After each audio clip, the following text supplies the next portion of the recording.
सा भार्याया शुचिर्दक्षा।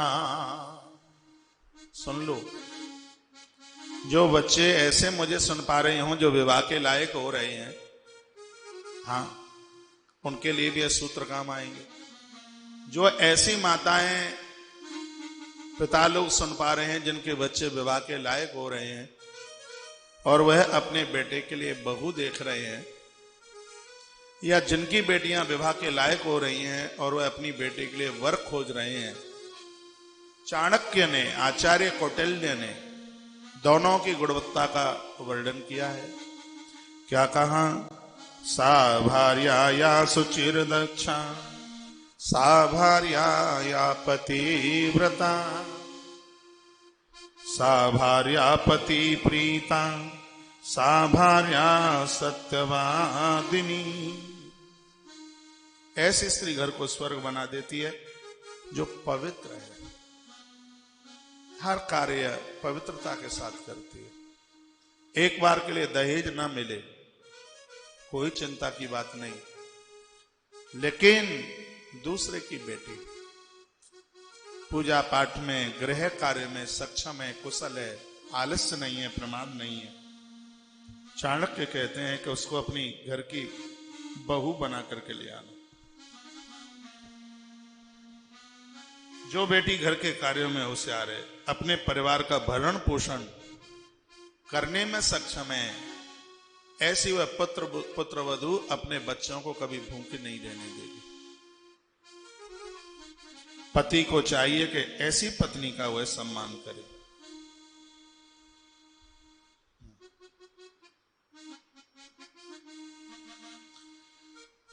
जो बेटियां बहू बनकर किसी के घर में जा रही हैं, चाणक्य ने उनमें 9 चीजों को देखने की कोशिश की। उसके अंदर 9 बातें होनी चाहिए। जो मेरी बहनें ससुराल में गई हैं, आपके पास 9 बातें ना हों तो इन 9 बातों को स्वीकार कर लें। अब आप कहोगी ये सब बातें हमारे ही लिए हैं, चिंता मत करो, तुम्हारे लिए 9 बता रहा हूं, मर्दों के लिए 10 बताऊंगा, अभी ज्यादा ही बताऊंगा। 9 बातें कौन कौन सी हैं? घर की बात बाहर न बताए। कितना भी लड़ाई हो, झगड़ा हो, गरीबी हो, दरिद्रता हो, कर्जा हो, औरों को तो छोड़िए, जन्म देने वाली अपनी मां को भी न बताए। ऐसी देवियां घर को स्वर्ग बना देती हैं। ऐसा तो भगवान कपिल ने भी भागवत जी में मां के सामने नारी गुण में वर्णन किया है। पहली बात बताइए, घर की बात बाहर ना बताए। दूसरी बात है उसके अंदर वफादारी हो, परिवार के लिए मर और मिटने का सामर्थ्य रखती हो। ये दूसरा गुण है उसके पास। तीसरी बात है पति के ऊपर कष्ट आए तो सब तरह से उसके लिए वह समर्पित हो।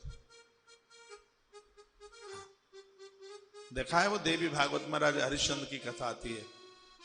माता तारा अपने पुत्र को लेकर काशी के बाजारों में विक्रय कर दिया।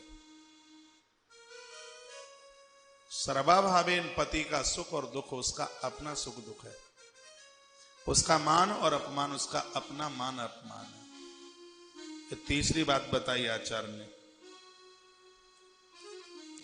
दूसरी बात, तीसरी बात बताई कि स्वभाव घरेलू हो, कितनी भी पढ़ी लिखी हो, परिवार में सेट। घरेलू का मतलब है वो ये लगे ही नहीं कि दूसरे घर से आई है, ससुराल के लोगों में जाकर के घुल मिल जाए, घरेलू स्वभाव। कभी उसके अंदर से ऐसी भाषा ना बोले कि मेरे पापा के पास 10 लाख की गाड़ी है, तुम्हारे पास क्या टूटी फिट फिट। पहले मोटरसाइकिल को फिट फिट बोलते थे। अपने आप को उसी घर की बना ले, स्वभाव घरेलू हो। अगला सूत्र दिया जा रहा है, गृह कार्य में दक्ष होशियार हो, कुशलता हो, नई नई चीजें। देखा है आपने, पहले माता इतना बढ़िया स्वेटर बुनती थी, अब तो सब भूल भाल गई। कथा भी सुनती रहती थी, स्वेटर भी बुनती रहती थी, पानी का घड़ा भी सिर के ऊपर रखा रहता था, सलाई भी चलती थी रहती। हाँ, बहुत होशियार। दरियां अपने हाथ से बना देती, और पता नहीं क्या का टोकरी बना दे, मटका बना दे, कागजों का मटका बना दे। चूल्हा तो इतना सुंदर बनाती थी कि पंडित लोग आकर के पूजा करते थे उसकी। एक और चीज बनती थी, बरोसी। हाँ, ये सब बना लेती थी। लेकिन अब ये वर्तमान की बहुएं तो सब भूल गई। भूल के आ गई, उनको बताया ही नहीं कुछ। एक बार लौट के वहीं आना पड़ेगा, पुरानी संस्कृति। गृह कार्य में दक्ष हो, रसोई के काम में दक्ष हो। अगला सूत्र बताते हैं कि वो हंसमुख हो, मुंह लटका हुआ ना हो। नहीं तो प्राय मुंह लटके ही रहते हैं, चेहरे पर मुस्कुराहट ही नहीं आती।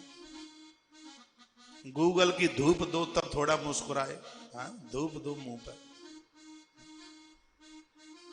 हंसमुख हो, चेहरा मुस्कुराता हुआ, पराई ना लगे अपनी लगे। मैं टोटली बात महात्मा चाणक्य की बोल रहा हूं, बहुत अनुभवी है कौटिल्य, इसका ज्ञान बंधन करने के लायक। मैं तो कहता हूं कि गृहस्थ को, हर स्त्री पुरुष को चाहिए कि वो चाणक्य को पढ़े।